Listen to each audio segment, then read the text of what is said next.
nous décidons de partir ensemble à la conquête de la petite enfance et du numérique. Nous avons rencontré de nombreux chercheurs, des familles, des psychiatres et un psychomotricien, une députée, des enseignantes et une éducatrice de jeunes enfants, mais pas que, des designers et des entrepreneurs qui, eux aussi, souhaitent mettre leurs compétences au service de cette question complexe. De janvier à décembre 2020, nous avons rencontré 39 intervenants et réalisé 30 entretiens, tous retranscrits à la main, écrit des dizaines et des dizaines de questions, passé des heures à discuter d'un sujet qui nous questionne toutes et tous. Ce MOOC est à l'image qu'on souhaitait lui donner, une rigueur scientifique dans une approche interdisciplinaire. Ici, vous ne trouverez pas toutes les réponses à vos questions. Nous espérons plutôt que ces 5 épisodes éveilleront en vous un nouveau regard et vous donneront envie de relever avec nous de nouveaux défis pour la petite enfance. Le numérique est un nouveau facteur d'inégalité. On observe dans la population des personnes qui sont très conscientes de ce qui est en train de se passer et qui du coup font très attention avec leurs enfants, dont les enfants vont suivre des cours de programmation, vont être confrontés à différents programmes pédagogiques ou non pour comprendre les phénomènes qui sont en train de se passer et qui vont du coup être des enfants très bien outillés vis-à-vis de la révolution numérique qu'on vit, versus des enfants et des populations plus modestes qui ont peut-être moins conscience de ce qui est en train de se passer et qui du coup proposent parfois un usage qui n'est pas du tout adapté à leurs enfants. Et donc nous c'est aussi pour ça qu'on est dans des centres de loisirs et des écoles publiques, parce qu'on a cette volonté que tous les publics puissent se saisir de cette révolution et puissent en avoir l'usage le plus positif possible. Le numérique est vecteur d'inclusion. Dès l'instant où plus on va en mettre en classe, l'ensemble des élèves auront une égalité d'apprentissage et égalité des chances. Oui, le numérique est vecteur d'inclusion. Il est surtout porteur d'un travail spécifique qu'on n'aura pas forcément à la maison. Ce n'est pas un problème d'équipement. Après, il faut évidemment qu'on ait des équipements suffisants dans toutes les écoles. Et quand on dit équipement, on ne dit pas équipement de tablette, on dit équipement qui permet de faire du numérique en classe. Donc de travailler au sol, pourquoi pas avec un vidéoprojecteur, ou travailler différemment sur de la robotique ou des petits objets connectés. On parle souvent du mythe des digital natives, comme si les enfants qui naissaient aujourd'hui dans la culture numérique savaient naturellement utiliser ces outils. Il convient de distinguer utilisation et usage, c'est-à-dire de distinguer cliquer ou glisser une image sur un écran, de chercher un contenu approprié. L'éducation numérique intervient alors pour inviter les enfants à prendre conscience de leur propre consommation numérique, c'est-à-dire du temps qu'ils passent sur tel ou tel contenu, ainsi que sur toutes les possibilités d'usage, voire les détournements possibles vers un numérique magique, ludique, cosmique. Pour débuter ce 5e et dernier épisode, commençons par revoir ensemble quelques définitions. Le numérique d'abord, c'est un système de codage de l'information qui permet aujourd'hui de transcrire du verbal, du visuel et même du kinésique en suite de nombres qui ensuite permettent de restituer l'information. Donc le numérique n'est pas un média, le numérique c'est un support qui est aujourd'hui l'élément commun à tous les médias. Alors l'écran, c'est l'interface qui permet de visualiser des informations qui ont été mises sous une forme numérique et qui sont ensuite rendues accessibles sous une forme visuelle. Alors au début c'était des diagrammes, des graphiques, des images fixes, aujourd'hui c'est des images animées. Mais l'écran n'est qu'une interface entre les informations numérisées qui se trouvent quelque part et la possibilité que j'ai d'y avoir accès à travers un ordinateur domestique. Alors parler d'artefact, c'est avoir dans l'idée qu'il s'agit d'un objet technique, mais aussi il y a derrière cet objet technique des gestes, une prise en charge et une utilisation particulière. Donc l'artefact numérique en lui-même soulève la question des apprentissages qui sont derrière, qui peuvent être, notamment pour les jeunes enfants, à se poser la question comment ça fonctionne. Lorsque j'agis sur tel bouton, que se passe-t-il? Donc c'est associer des actions avec des effets. Regardez ce qui se passe. Le robot, aujourd'hui, j'ai l'habitude de le définir parce que dans toutes mes conférences sur les robots, je commence par le définir. Donc, je reprends la définition de Norbert Wiener des années 1960. Donc, c'est un système qui associe 3 sous-systèmes en interaction. Alors, le premier sous-système, c'est des capteurs qui sont l'équivalent des organes des sens. Le deuxième sous-système, c'est un programme qui est l'équivalent de notre cerveau, que les Japonais appellent the government, le gouvernement du robot. Et puis, le troisième système sont des effecteurs qui permettent au robot d'agir sur le monde, de se déplacer, de prendre des objets, d'interagir par la parole, voilà, dans le cas d'un bot. Voilà. Et donc, cette définition du robot, il faut bien comprendre qu'elle est inséparable de l'ensemble des données que le robot va gérer, parce que plus encore qu'un écran d'ordinateur, un robot va devoir gérer un grand nombre de données. Pour moi, c'est un domaine qui est extrêmement large, qui recouvre tous les usages, dès lors qu'on est avec un outil connecté à un autre outil, une personne connectée à une autre personne via un outil, on est dans une démarche numérique, donc ça va de Internet, les réseaux sociaux, mais aussi la robotique, mais aussi tous les usages professionnels qu'on peut imaginer pour le numérique. Donc je ne sais pas, le médecin qui va s'appuyer sur un algorithme pour améliorer son diagnostic, ou l'avocat qui va s'appuyer sur un algorithme aussi pour trouver le bon texte de loi. Enfin, voilà, c'est vraiment des usages du numérique qui sont très divers et variés. Donc, ça va être aussi plus personnel. J'utilise mon téléphone pour faire une recherche d'itinéraire, ou j'utilise mon téléphone pour faire une photo et l'envoyer à ma grand-mère. Enfin, voilà, pour moi, tout ça, on est dans ce qu'on appelle le numérique. Pour moi, le numérique, c'est avant tout une interaction. C'est vraiment une interaction. Et pour définir le numérique, je prends souvent l'exemple finalement d'un triangle. Donc à la fois avec une activité, le fait de jouer en ligne, le fait de peut-être participer à un MOOC, ça c'est l'activité. Ensuite, on a les modalités d'usage, et c'est vrai que les modalités d'usage sont souvent un critère particulièrement intéressant pour les chercheurs pour essayer de mieux caractériser les usages qui pourraient être délétères. Donc les modalités d'usage, ça va être, est-ce que par exemple on prend le cadre de l'enfant, est-ce qu'il est seul, est-ce qu'il va être sur une tablette en groupe, est-ce qu'il est accompagné de ses parents, est-ce que ça se fait dans le milieu professionnel, au sein d'une médiathèque, ainsi de suite. Donc les modalités d'usage sont aussi à prendre en compte. Et enfin le support. Jusqu'à présent, on a encore un support extérieur, même si on parle de plus en plus de l'Internet des objets et on tend peut-être vers une intégration de certains objets, mais il y a encore une certaine matérialité. Donc si on prend le cadre par exemple simplement d'un téléphone portable ou d'une tablette ou d'un écran, on sait que l'ergonomie de l'objet va aussi avoir une incidence sur les usages. Voilà. Et ce triangle-là permet, il me semble, de mieux comprendre ce que peut être le numérique et les pratiques numériques. Le numérique fait se rencontrer 2 domaines qui peuvent a priori paraître très éloignés, la science et le design. L'association Science-Design permet alors d'envisager un numérique plus adapté au développement de l'enfant, basé à la fois sur des connaissances scientifiques et des scénarios d'usage pour la petite enfance. En fait, moi j'ai toujours trouvé qu'il y avait un lien en fait, entre la recherche artistique et la recherche scientifique et l'approche du designer. En fait, le designer, c'est quelqu'un qui va avoir une position de recul et qui va observer,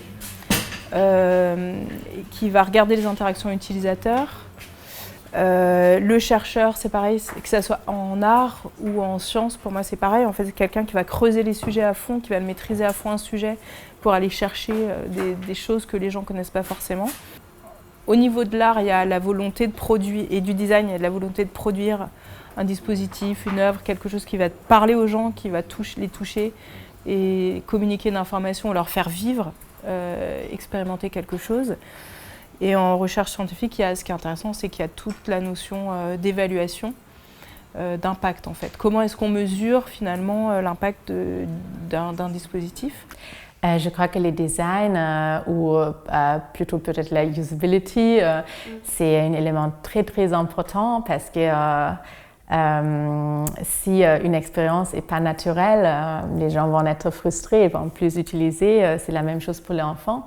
Du coup, je crois que pour développer des numériques qui sont qui sont utiles pour l'enfant. C'est très très important de penser au design, à l'intuitivité des choses, etc. Je crois qu'une fois on a établi qu'il y a un certain effet, c'est très important pour vraiment justement aller de théories ou des recherches basiques à quelque chose qu'on peut vraiment utiliser et qui vraiment les gens peuvent utiliser dans le quotidien. Faire une bonne design, c'est très très important. Et finalement, le fait d'avoir un objet qui est designé en fait pour susciter l'intérêt de l'enfant et lui donner envie, dans un certain sens, de mener l'expérimentation jusqu'au bout. Donc ça, c'est quelque chose qui peut être intéressant pour la recherche. Et au-delà de ça, en fait, c'est de l'électronique, donc on a plein de capteurs qui permettent de collecter des données, par exemple des statistiques de jeu, des temps de réaction. On peut capter la pression des enfants. Et donc ça, c'est plein de données qui intéressent la recherche en fait, et qui peuvent faire gagner du temps aux chercheurs, parce que ça peut être plus efficace que de filmer et d'avoir des entretiens subjectifs, des données qualitatives qui sont intéressantes, mais du coup voilà, avec les données comme ça quantitatives de capteurs, ça permet de compléter et de mettre en lien, je trouve, deux approches et certainement d'aller plus loin et plus vite dans la recherche.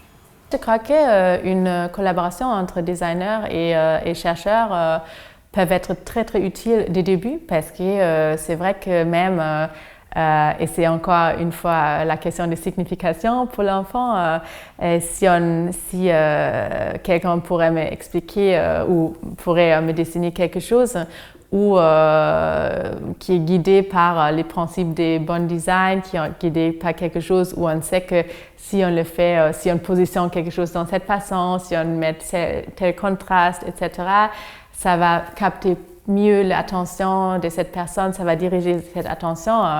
Je crois qu'on pourra arriver à meilleurs designs expérimentaux. Oui.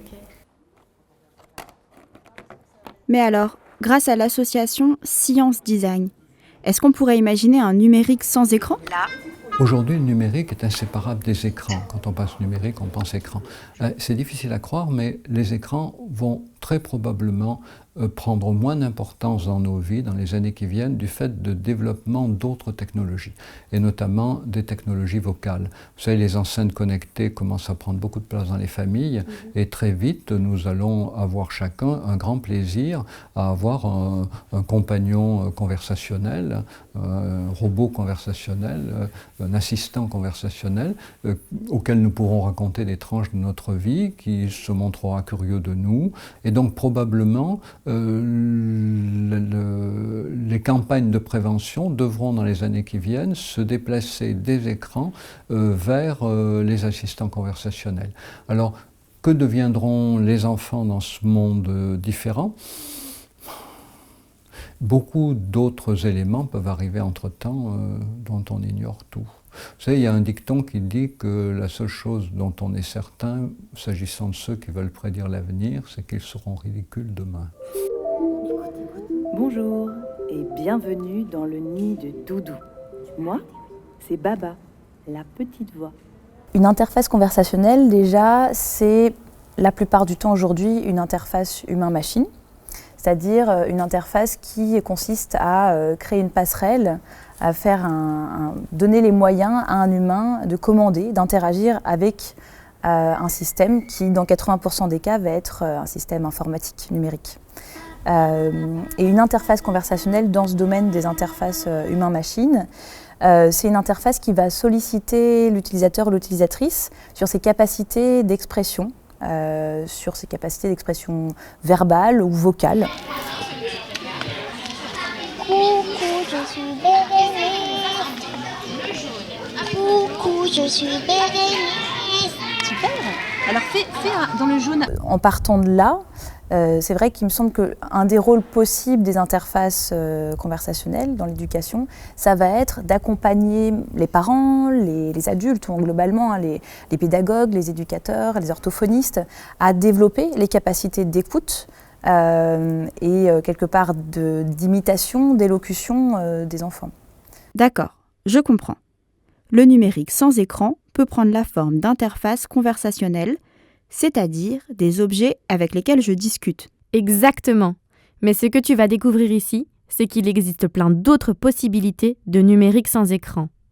Partons ensemble à la découverte d'instruments sonores, d'alphabets manipulables ou d'objets électroniques à construire. On peut concevoir des choses qui vont amener les enfants à être attirés ou justement ne pas prêter attention à un dispositif qu'on a conçu.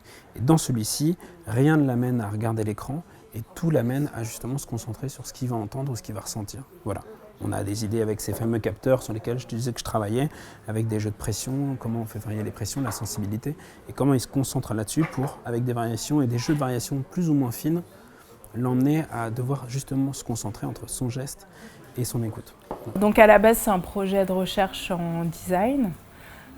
Du coup, de voir comment des enfants pourraient manipuler du son en vue de développer leur écoute. L'objectif, c'est de créer un jeu qui permet aux enfants de développer leur écoute et de maintenir leur concentration. Donc l'écoute, c'est l'attention auditive, la discrimination sonore, donc c'est apprendre à discerner les sons pour se créer un répertoire, les mémoriser. Si l'objectif, c'est de construire une relation d'apprentissage, de curiosité entre l'enfant et cette interface conversationnelle, il me semble qu'il y a quand même des notions assez incontournables qu'on peut retrouver dans d'autres domaines en fait, qui sont d'abord par exemple la notion de jeu. Je pense que c'est intéressant d'aller essayer d'explorer des façons de créer du jeu ou d'inviter les enfants à construire des situations de jeu avec ce dispositif. Après, il y a d'autres aspects qui peuvent être abordés pour justement favoriser l'interaction, comme la narration, l'essai-erreur, la maniabilité, voire la dimension tangible de l'interface.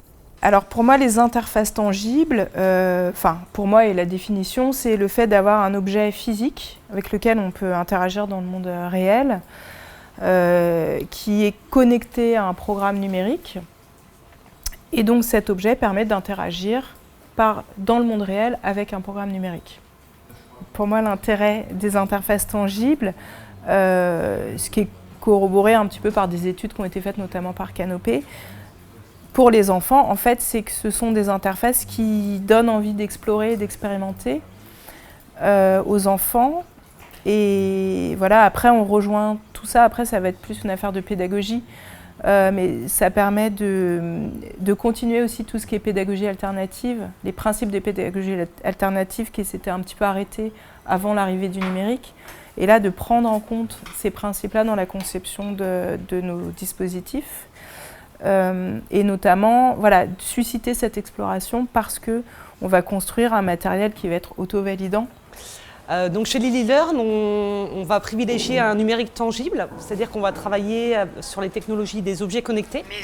Donc l'enfant va vivre un apprentissage plutôt sensoriel par la manipulation d'objets et il va être guidé par la voix. Donc en fait, on va privilégier le numérique par la voix.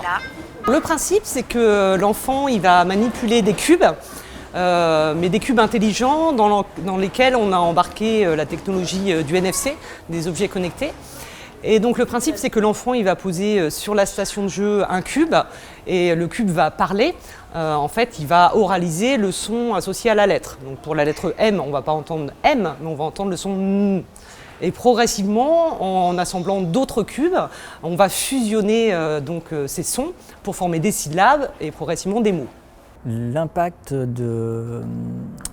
sur le développement de l'enfant, de leurs jeux, notamment je pense au jeu Lis les mots, parce que j'ai travaillé avec eux surtout sur ce dispositif. Moi j'y vois quelque chose de vraiment majeur par rapport à la motivation, l'aspect ludique. En effet, pour avoir de bons apprentissages, il faut aussi réussir à motiver les enfants, en tout cas pas les démotiver, ce qui n'est pas toujours évident. Ils changent très vite d'une activité à l'autre. Et donc l'aspect ludique est très important. On sait que les émotions, c'est quelque chose de moteur dans l'apprentissage. Donc il y a d'une part cet aspect motivationnel, émotionnel, qui est très important pour les apprentissages. Et d'autre part, il y a cet aspect de feedback aussi dans ce dispositif qui est particulièrement intéressant, parce que dans des situations collectives, souvent dans une classe, c'est difficile d'individualiser et puis de donner un retour aussitôt. En général, souvent on fait un exercice puis on corrige à la fin, sur ce type-là. Mais entre ce laps de temps, l'enfant probablement oublier la démarche qui l'a amené à fournir telle ou telle réponse. Et là, on est dans quelque chose d'immédiat, un feedback immédiat, ça c'est le plus intéressant. Les bascules, c'est une famille d'objets. Une famille d'objets, comme son nom l'indique, qui basculent, qui roulent. Et donc ce qui nous semblait intéressant avec ça, c'est que ces objets puissent en fait perpétuer un peu le geste de l'enfant. Voilà, donc ils ont une sorte de comportement propre qui est cette oscillation, un peu comme un culbuto en fait, qui va être provoqué par l'enfant. Donc on est à la frontière entre quelque chose de très immédiat, très essai-erreur, quoi, et quelque chose d'un tout petit peu magique parce qu'il y a cette espèce de résonance en fait, de perpétuation du mouvement. Donc c'est pas mécanique, c'est la gravité, quoi, mais il y a quelque chose qui est un tout petit peu autonome. L'autre aspect, c'est que ce sont des objets qui sont connectés en fait. Donc ils vont faire une passerelle entre de la technologie et le geste de l'enfant. Ils vont constituer vraiment une interface tangible. Ils vont permettre ce qu'on appelle même des interactions tangibles et ils vont faire le lien avec donc ce dispositif technologique qui, lui, va avoir deux fonctions principales. Permettre de s'enregistrer, un son, ce qu'on veut en fait, et de transformer ce son avant de le restituer. Et ce moment de transformation, il s'appuie sur des effets qu'on a choisis pour leurs différents niveaux de complexité. Et ça va d'une simple réverbération à de la répétition, de la fragmentation, de la superposition, de l'enregistrement source que l'enfant a produit. Ce qu'on souhaite montrer aux enfants, c'est que le numérique, ce n'est pas simplement un écran, mais on peut aussi y être actif et y mettre les mains. Kuti Kuti, c'est une marque qui propose des objets à fabriquer en utilisant sa tête, mais aussi ses mains. Chaque objet est plutôt simple, mais en fait, il permet de comprendre des phénomènes complexes, comme par exemple l'électricité, l'électronique ou le numérique. Ce qu'on souhaite proposer, ce sont des objets à construire avec de l'électronique dedans. On va aborder des notions autour de l'électricité, leur expliquer comment est-ce que ça fonctionne pour qu'ils puissent mieux comprendre tous ces phénomènes physiques, mais aussi il y a toujours un aspect plus créatif qui permet aux enfants de développer son imaginaire, ce qui est un peu différent de quand ils vont regarder un écran, un programme sur un écran où ils sont plutôt passifs. Nous, ce qu'on souhaite, c'est vraiment proposer des objets physiques qui demandent aux enfants d'être actifs. Derrière tous ces dispositifs se cache la notion de fabrication numérique, issue des Fab Labs. Les Fab Labs sont des tiers-lieux qui fleurissent partout en France pour promouvoir la culture du faire par soi-même via l'utilisation de machines numériques. Dans ces espaces, chacun est amené à concevoir, construire et tester des objets numériques. La façon dont nous on fabrique nos objets, c'est déjà toute une phase de prototypage dans des Fab Labs. Donc nous, des Fab Labs à Paris. Et après, donc, une fois qu'on a fini cette phase de prototypage, on va la prolonger par la phase de production que l'on fait actuellement toujours en Fab Lab aussi. Donc on est vraiment très implanté dans cet écosystème-là. Et après, par rapport à notre processus de conception et de fabrication, nous, on a aussi vraiment engagé une démarche d'éco-conception. Donc à la fois sur le choix des matériaux, donc qu'ils soient recyclés ou facilement recyclables, par rapport aussi à le fait qu'on produise de façon extrêmement locale. Et aussi, on met en place tout un système de revalorisation de nos éléments en fin de vie, notamment pour tout ce qui est partie électronique, qui sont des éléments très polluants, donc on veut vraiment les récupérer et les revaloriser. Donc on a eu une démarche itérative et prototypale. Donc au début, on a créé un premier prototype donc de jeu avec des gros cubes, une grosse station.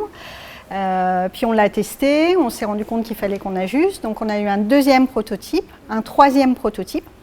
Et puis quand on a pensé que ce prototype-là était bien pour être mis en classe et être testé à plus grande échelle, c'est ce qu'on a fait. Donc on a mis ce prototype dans différentes classes, dans des familles, chez des orthophonistes. On a capitalisé un certain nombre de retours. On a réajusté en fait l'ILEMO. Et puis là, on a vraiment travaillé ensuite au design du jeu. Voilà, donc on voulait un jeu en fait qui soit assez épuré, assez simple, que l'enfant ne soit pas détourné en fait de ce qu'on souhaitait qu'il découvre par lui-même, c'est-à-dire la lettre et les sons. Donc on a travaillé avec des designeuses sur le design du jeu, sur l'appréhension, voilà, que ça soit adapté aux tout petits. Avec Kuti Kuti, on a vraiment voulu partager la richesse de cette culture avec les enfants et leur montrer toutes les potentialités qui s'ouvrent à eux grâce justement à ces lieux et à cette communauté. Donc dans chacun de nos ateliers, non seulement comme vient de le dire Pauline, dans notre procédé de fabrication, le Fab Lab est clairement au cœur de notre démarche, mais aussi auprès des enfants. L'idée, c'est de les sensibiliser et de leur montrer que grâce à ces outils, mais aussi juste avec... parce qu'ils savent que c'est possible, et leur donner confiance en eux, confiance en leur capacité, leur créativité, leur ingéniosité dans nos ateliers, leur dire vous aussi vous êtes des makers et vous aussi vous pouvez demain, si vous le souhaitez, donner vie à vos idées dans un lieu tel qu'un Fab Lab, mais aussi à la maison, leur dire simplement que c'est possible et c'est une de nos missions avec Kuti Kuti. Pour conclure ce 5e épisode, et si on s'interrogeait ensemble sur la notion de culture numérique? Et la culture numérique, c'est comprendre comment fonctionnent ces différents phénomènes. C'est-à-dire quand je prends la photo et que je l'envoie, concrètement, techniquement, qu'est-ce qui se passe, quels sont les algorithmes qui sont à l'œuvre derrière ça, ou quand je fais une recherche d'itinéraire, pareil, quels sont les algorithmes qui me permettent de déterminer que tel itinéraire sera le plus rapide. Ou encore, et là ça me paraît plus important, quand on me propose de l'information en ligne, comment cette information est arrivée jusque moi, selon quels critères. Et là, quand on a la culture et la compréhension de ces différents phénomènes, on est en mesure de se dire « tiens, ça c'est intéressant » ou « ça je peux le questionner parce que ça me paraît moins pertinent ». Et du coup, d'être vraiment acteur par rapport à ces différents sujets. Bon, d'une part, il y a deux choses. Il y a la première chose qui, moi, m'embête, c'est que cette idée de la culture numérique amène certaines personnes à penser en termes de génération, X, Y, Z, je ne sais pas où est-ce qu'on en est aujourd'hui, qui cache finalement un problème qui est que finalement les digital natives ne sont pas beaucoup plus digital que les non-digital natives, et que s'il doit y avoir une culture numérique, ça veut dire qu'il y a transmission d'un outil culturel, et je pense que le numérique est un outil culturel de ce point de vue-là, il a été bien créé par l'homme et il doit se transmettre de génération en génération. Alors, il y a un vrai enjeu à comprendre qu'est-ce qu'on pense comme apprentissage autour du numérique. Et je pense que pour l'instant, on n'y est pas. C'est-à-dire que quand on pense l'éducation au numérique, elle n'est pas satisfaisante aujourd'hui. C'est-à-dire qu'il y a plein de choses à transmettre dans le numérique, des problématiques qui sont très propres au numérique, et que pour l'instant, on n'a pas encore soulevé les grandes questions, à mon avis, autour de ça. C'est-à-dire qu'on voit bien, on va apprendre à programmer. Bon, oui, c'est très bien d'apprendre à programmer, mais tout le monde ne va pas devenir un computer scientist ou quelqu'un qui va faire de la programmation. Par contre, il y a un certain nombre de choses qu'on doit pouvoir savoir quand on est confronté au numérique d'une certaine manière, ou quand on interagit avec le numérique. Et ça, je pense que c'est ça la vraie éducation de demain, c'est de se dire mais comment on utilise toutes les potentialités du numérique, et en comprenant les effets positifs et parfois les effets négatifs quand même, parce qu'il y en a. On parle des digital natives, qui est un leurre, un mythe absolu, parce qu'ils sont nés dedans, mais naître dans une culture, ce n'est pas avoir de l'empowerment dessus. Donc il y a un véritable enjeu, on est vraiment sur la ligne des partages des eaux. Est-ce qu'on va continuer à ce que ce soit des consommateurs, ou est-ce qu'ils vont apprendre? Et tout le rôle éducatif au sens très large, parental, social, scolaire, vraiment, on a un chantier qui devient urgent parce qu'on a pris vraiment du retard dessus. C'est qu'est-ce que je fais? Et je dirais, juste pour ajouter un dernier point, aujourd'hui, il y a à bas bruit, très faible bruit sur le radar, les jeunes qui s'interrogent sur le numérique qui nous transporte ailleurs, alors qu'on est ici, qui va sur les limites de la planète. Qu'est-ce que ça veut dire, la consommation massive des ressources pour faire des appareils, pour consommer. Et au-delà de la relation individuelle qu'on a chacun face à son écran, face à son outil, face à son jeu, est-ce que c'est raisonnable d'avoir tant de fractions de l'énergie qu'on est capable de produire annuellement pour regarder des vidéos YouTube, pour ça. Et c'est une question qui commence quand même à investir beaucoup les adolescents, notamment les jeunes adolescentes, et qui va aller croissant. Et donc, ça nous interroge également sur l'utilité, les finalités. Est-ce qu'on va sortir d'une ère de extrême profusion à une ère plus réfléchie, non pas par motivation interne, mais par contrainte de situation énergétique? Et ça serait hyper intéressant de lier cette question qui vous taraude sur le numérique à l'ère de l'anthropocène, parce qu'elle s'impose fortement chez les adolescents. Et vous alors ? Vous en pensez quoi ?